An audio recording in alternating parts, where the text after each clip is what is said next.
Hello all, I am Shatabdi Acharya from Vedang Institute of Technology. In the previous classes, we were dealing about hybridization. Moving ahead, in this lecture, we will see about VSEPR theory. VSEPR, it stands for Valence Shell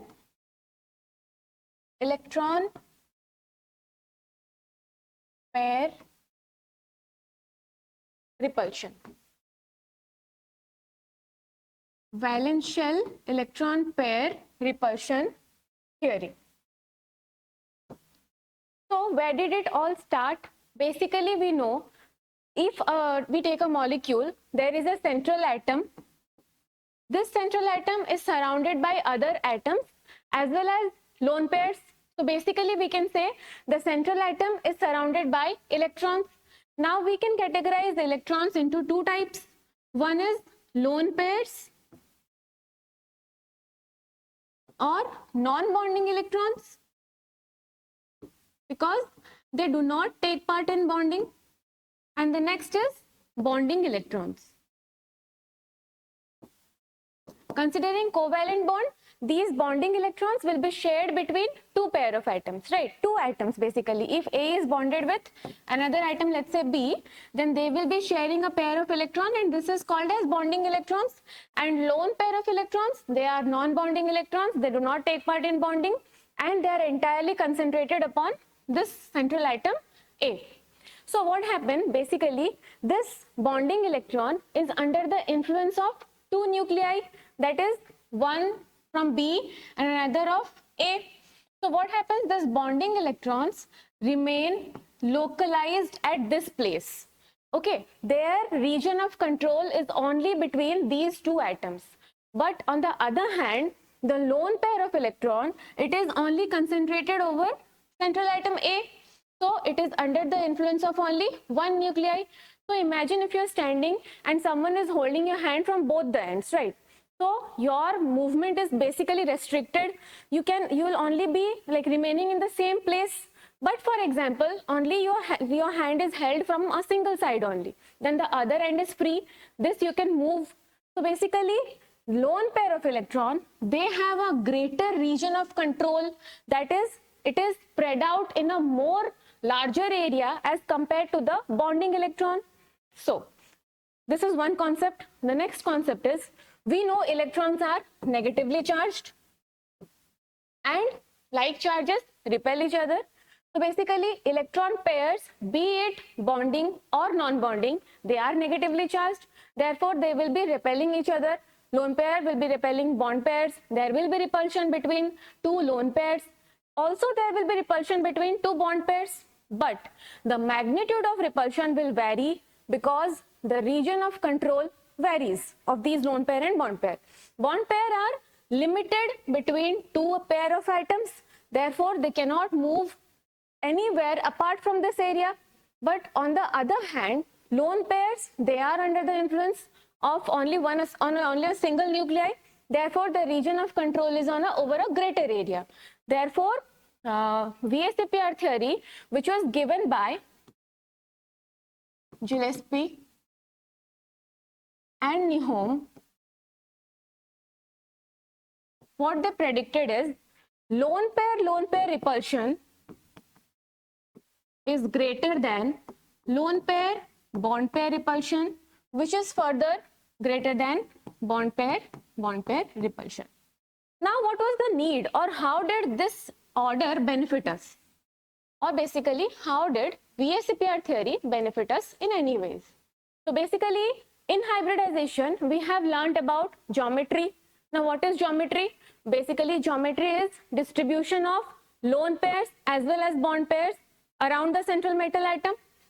So, geometry is distribution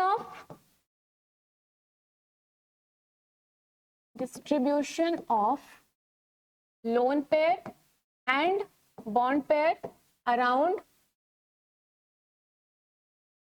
the central metal atom, or the central atom, you can say. Central metal gives a more idea about coordination compound. You can say only the central atom. So geometry gives us the distribution of electrons around the central atom, but basically shape gives us idea about distribution of bond pairs around the central atom. So this VSEPR theory gives us idea about the shape of the molecules. Okay, if we need to find out the shape of any molecule by using VSEPR theory, we can easily conclude the shape of the given molecule. Now, before moving ahead, let us see some of the postulates of VSEPR theory.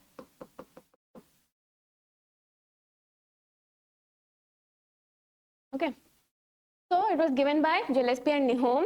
The first postulate is the shape of molecule is determined by repulsion between all the electron pairs in the valence shell.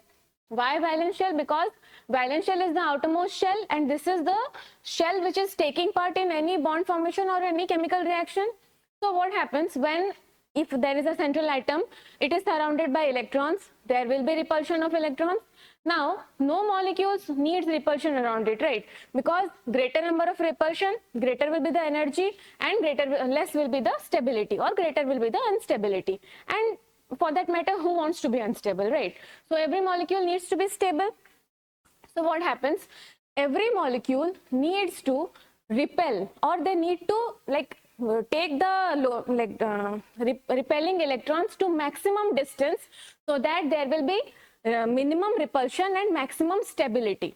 Now that brings us to the geometry of, or the shape of molecules, right? So the shape of molecule is determined by repulsion between all the electrons present in the valence shell. The electron pairs of the central atom repel each other and align themselves to minimize repulsion. Now they take up different space around the central atom in order to minimize their repulsion. Lone pairs take up more space than bond pair because lone pairs are under the influence of a single nuclei. Okay, like you are here standing and somebody is holding your hand from a single end. So the other end of, the other hand is free and you have greater region of control. Same is the case with lone pair. Lone pair take up more space than the bond pair. Lone pairs are attracted to a single nuclei, and bond pairs are under the influence of two nuclei. Now, maximum is the repulsion, minimum is the energy. Sorry, I guess there's some mistake here.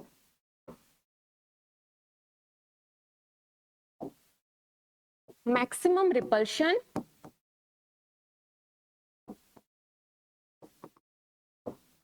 maximum energy, and minimum is the stability.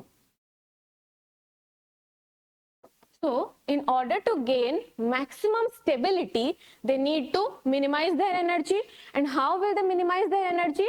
By minimizing this repulsion. And how they will minimize repulsion? By spreading out or occupying greater region in space. Suppose you are standing here and you have two friends before you. Those two friends are always fighting. So what you will do? You need to separate them. You need to keep them at a maximum distance. The closer they will come, more will be the quarreling or fighting. So in order to minimize that, you need to take them away. So the central atom does the same thing. It basically separates or keeps the repelling electron pairs at maximum distance in order to minimize repulsion and maximize stability. Now, Nihom and Gillespie said us the concept that electron-electron repulsion due to Pauli's exclusion principle. What Pauli's exclusion principle said? In a particular orbital, no two electrons can have same spin. Why? There will be repulsion between these two electrons. So basically, this part gives idea about lone pair, because lone pairs are, in the lone pair, both the electron pairs are of the same central atom. So, electron-electron repulsion due to Pauli's exclusion principle is more important in determining the molecular geometry than electrostatic repulsion.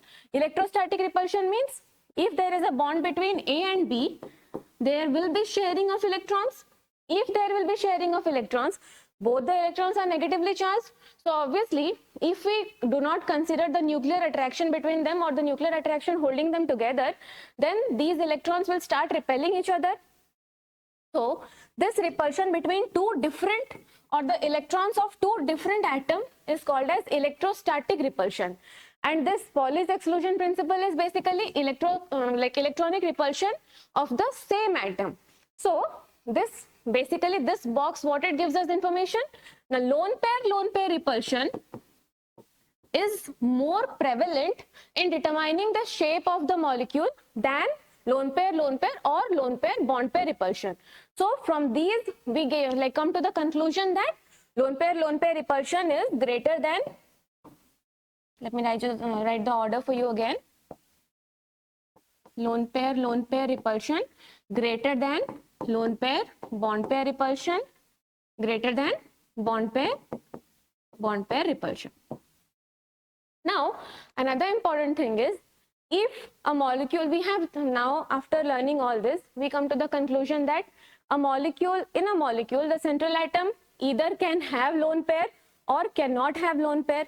If the central atom is not having lone pair, then its geometry and shape are equal, because there will not be any lone pair repulsion in between them or lone pair bond pair repulsion in between them. So if there is no lone pair on the central atom, then the geometry is equal to the shape. But if there is presence of either 1, 2 or n number of lone pairs on the central atom, then the geometry and shape will differ. The geometry is purely derived from hybridization, and the lone pairs, considering lone pairs, we come to the shape of the molecules. Now let us see some common examples. See, for example, okay, you remember in hybridization we found out the Z value. How we found out the Z value? Z equals to half of valence electrons of the central atom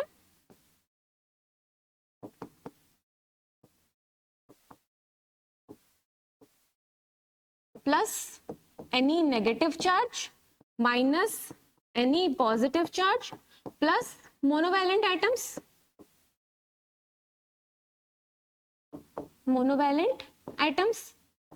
From here we found out the Z value. Now if the Z value was 2, hybridization was sp. If it was 3, the hybridization was sp2. If it was 4, the hybridization was sp3, and so on. I hope you remember this from the earlier video. If you're confused or you forgot, you can just refer to the earlier video and then we can continue from here.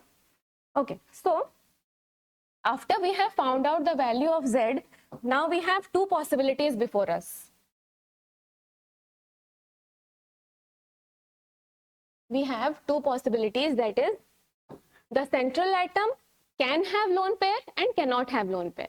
If the value of Z is, for example, 2, we will start from 2 and we'll continue forwards. Okay, if you're starting from 2, we have again two possibilities. Let the first possibility be, it is having 2 bond pairs and 0 lone pair. Okay, in that case, what was the hybridization? sp.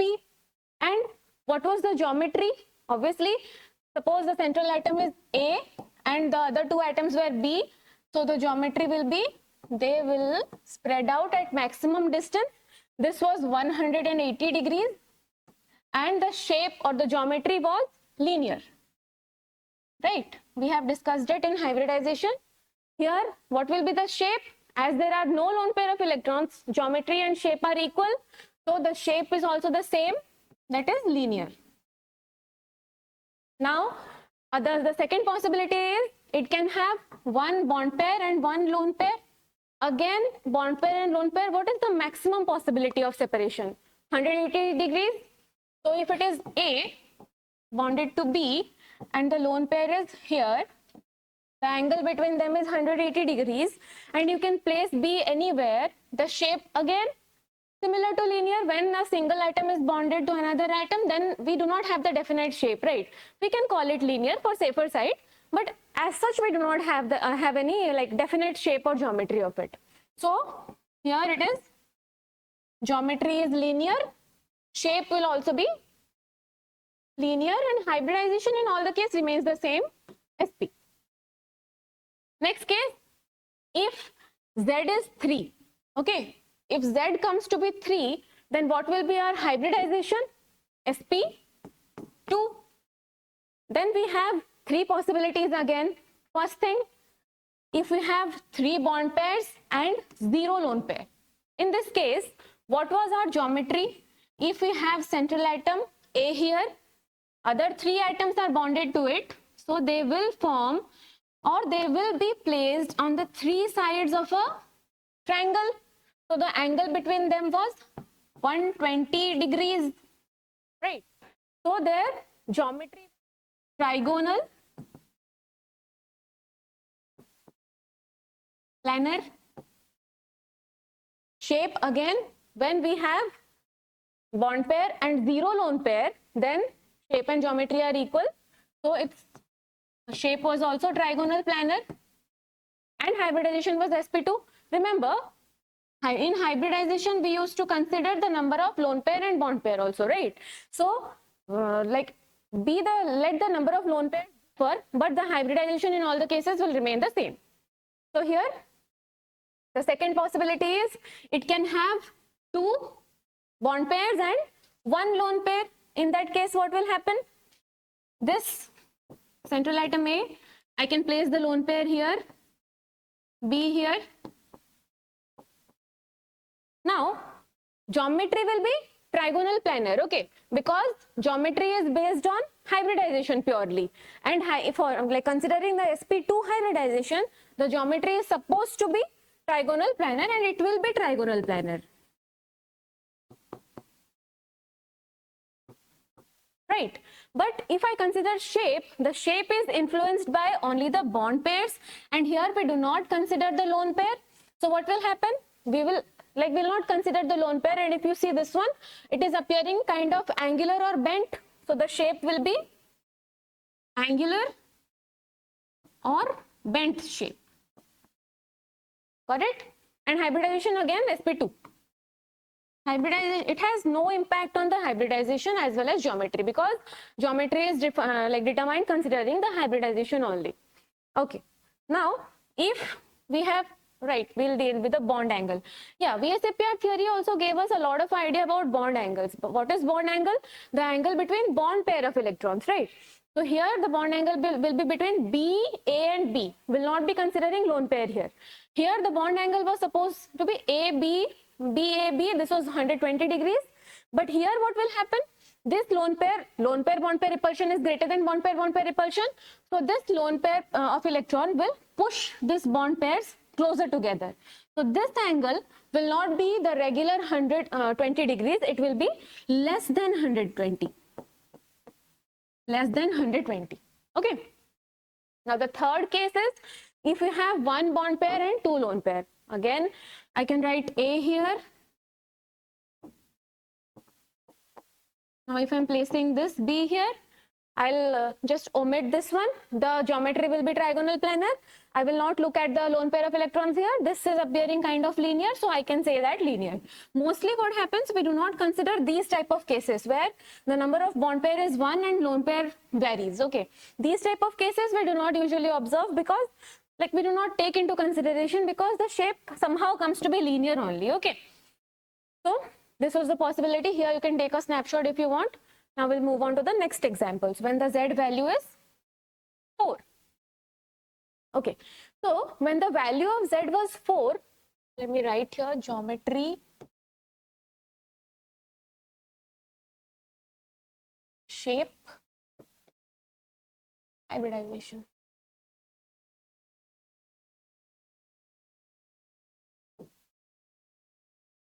If you want, you can write along with me, or if you want to understand here, you can write later also. Okay, so if the value of Z is 4, then what will be the hybridization? Obviously sp3, and the hybridization follows the same in all the 3 cases. Till here the hybridization is sp3 in all the cases. Now if bond pair is 4 and lone pair is 0, okay, then that was regular tetrahedron where the central atom was A and we had B, B, B. Okay, the shape was, geometry was tetrahedral, and the angle was 109 degrees 8 minutes, and the shape was also same, tetrahedral, because lone pair is 0. Now, what happens if bond pair is 3 and lone pair is 1? So how will the molecule appear? If here it is A,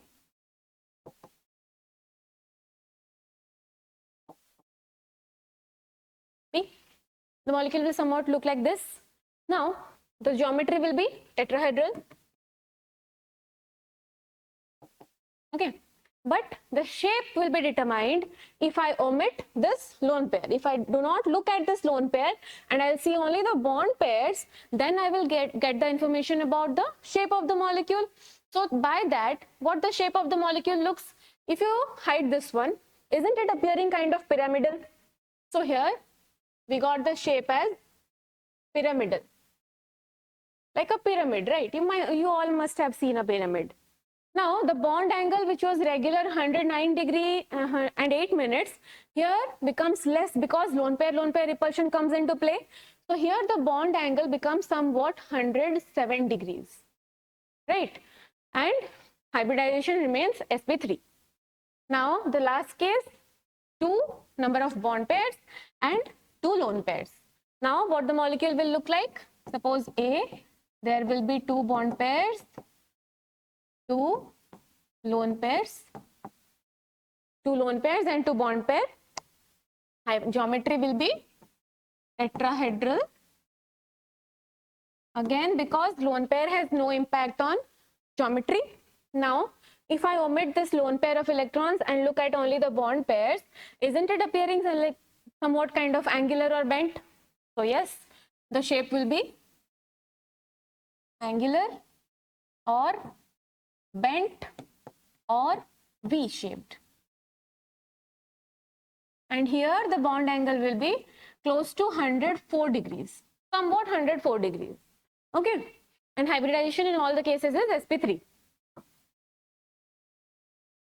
Now I'll move to the case where the value of Z is 5. If the value of Z is 5, what do I get the hybridization?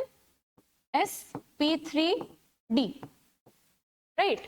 So if I have 5 bond pair and 0 lone pair here, then how will the shape look like? Suppose the central atom is A. I have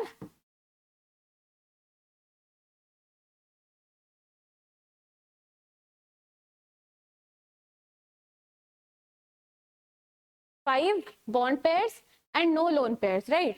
So how it is looking? These 3 bonds are present in the plane, and this one is above the plane, one is below the plane. These angles were 120 degrees, and this made angle with all the planar molecule, the angle was 90 degrees. Same, this one also did the same, and the bond angle between these BA is 180 degrees, right? This was in a straight line, and these 3 molecules, they were in the plane in the form of a triangle. And if I try to join these with all this, I'll get a pyramid structure, and the base is a triangle. So the structure here will be trigonal pyramidal. And the bond angle you got to know, these are 120 degrees, and here it makes 90 degrees with all the planar bonds. Okay, so shape will be same as geometry because there are no lone pairs. And here one interesting case we'll observe, all these 5 bonds, they are not similar. These 3 bonds which are in the plane, we call them axial bonds. Axial bonds. And one above and below the plane, they are called as equatorial bonds. Equatorial bonds. These are axial bonds and these are equatorial bonds. Okay. Now the second case where the number of bond pair is 4 and number of lone pair is 1. So how I will write this one? Let me just erase this. Yeah. So suppose A, this is Yeah, B, B, B, B, and here there is a lone pair. So how is it looking? Same the geometry. If I say it is TBP, trigonal bipyramidal, because in geometry we consider the lone pair. If I look at the shape, I will hide this lone pair. And now if I rotate this bond, how is it looking? It is not. Is it not looking like a seesaw? Okay. So the shape here comes out to be seesaw, right? For a clear picture, you can write here.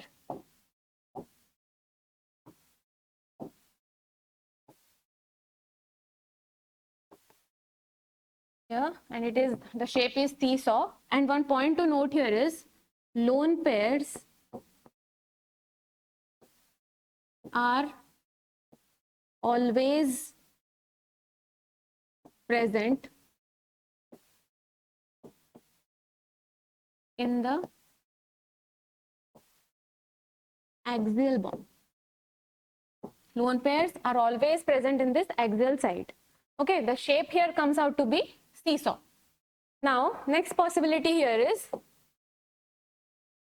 if I have number of, like the value of Z as 5, bond pairs 3 and lone pairs 2. Right. So here, let me write geometry, shape, hybridization.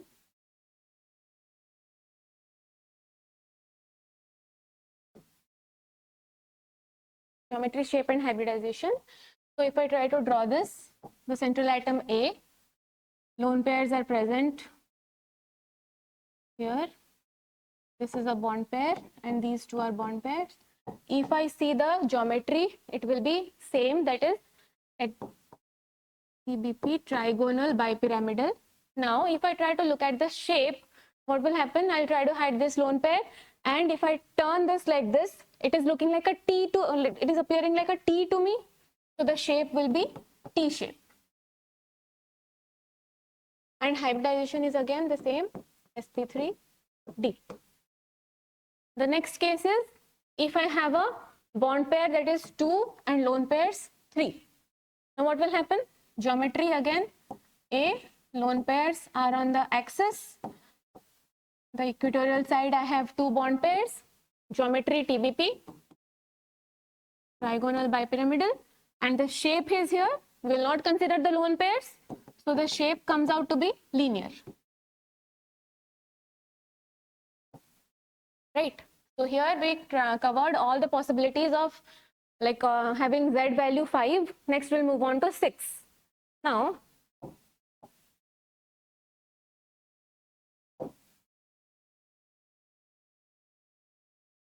okay. So 6, the first possibility is if the bond pair is 0 and bond pair is 6 and lone pair is 0. Now if I look at that, how will it appear? A, 4 bond pairs in the plane, 1 above the plane and 1 below the plane. Now this is appearing like a regular tetrahedron, because if I try to connect this, it is a square kind of, and here if I join all the sides, and this again will be joining all the bonds in the plane, it is appearing to me as a regular like octahedron. So the geometry will be octahedral. Shape is again same as geometry because we have no lone pair here. So the shape is also octahedral, and the hybridization here will be sp3d2. Now again, if I have 5 bond pairs and 1 lone pair, right? So how it will look?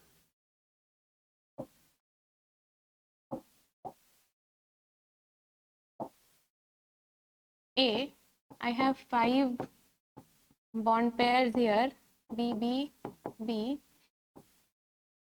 1 lone pair here. This is forming a kind of a square. Now if I look at geometry, it is same octahedral.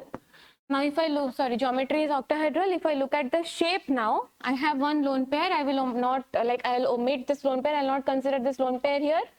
Now if I try to join this bond with B to all the faces, I am getting a square at the base and a pyramid. So the structure is here square pyramidal,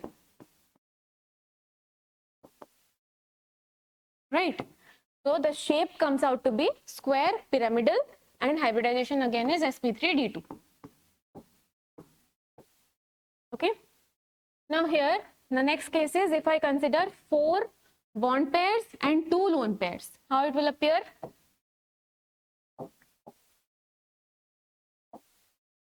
I'll keep A at the center, 4 bond pairs, 2 lone pairs, right? So the geometry will be same, octahedral. But if I look at the shape, I will not consider these lone pairs. So this is simple, a square planet structure. So the shape will be square planar, right? And again the hybridization is sp3d2. The next case is if the value of Z is 7. Now here we'll consider the bond pair 7 and lone pair 0. The geometry will be A,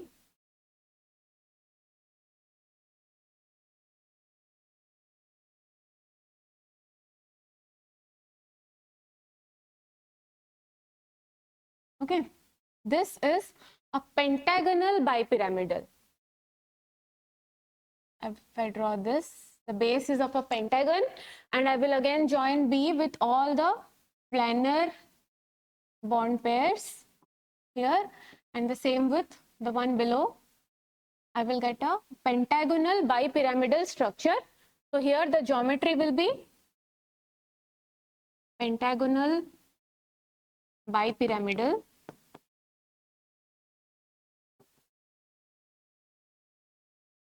and the shape is also the same, pentagonal, because there are no lone pairs. So pentagonal bipyramidal, and the hybridization was sp3d2, right? So here we complete all the cases of, like, all the possible cases of VSEPR theory, and we got the difference between geometry and shape of different molecules. But one common question that is very confusing is if there is a question to find out the shape of, suppose XeO2F2 is given to you, or XeO2F4 is given to you, and PCl3F2 is given, right? Or for example, I'm saying PF3Cl2 is given, right? Here you need to find what are the axial bonds. Here in both the cases the hybridization comes out to be sp3d,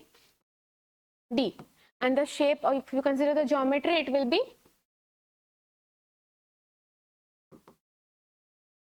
trigonal bipyramidal, and in both the cases we have lone pair 0. By applying the formula of hybridization you can calculate it.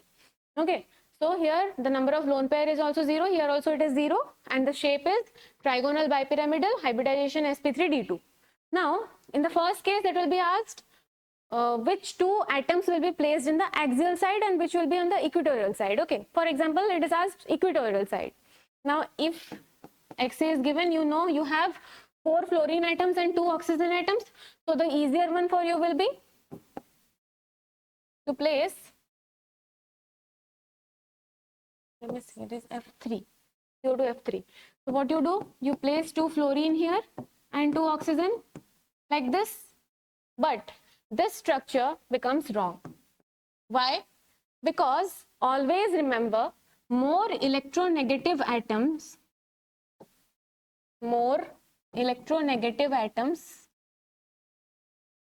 are always placed in the equatorial side.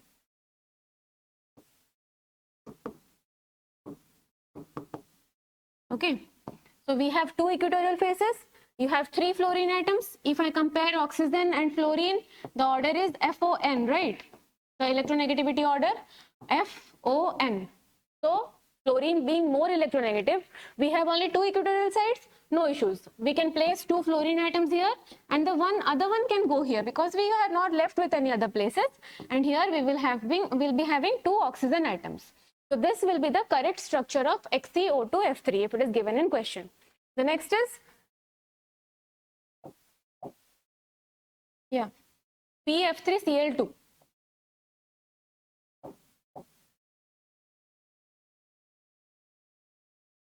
So the central atom here is phosphorus, P, and F. If I compare F and Cl, the more electronegative atom will obviously be fluorine, because as we go downwards, the value of electronegativity decreases. So the fluorine atoms will be placed in the equatorial side. Still we are left with 1 more fluorine atom, so we can place it here, and the rest 2 fluorine will go here. Right?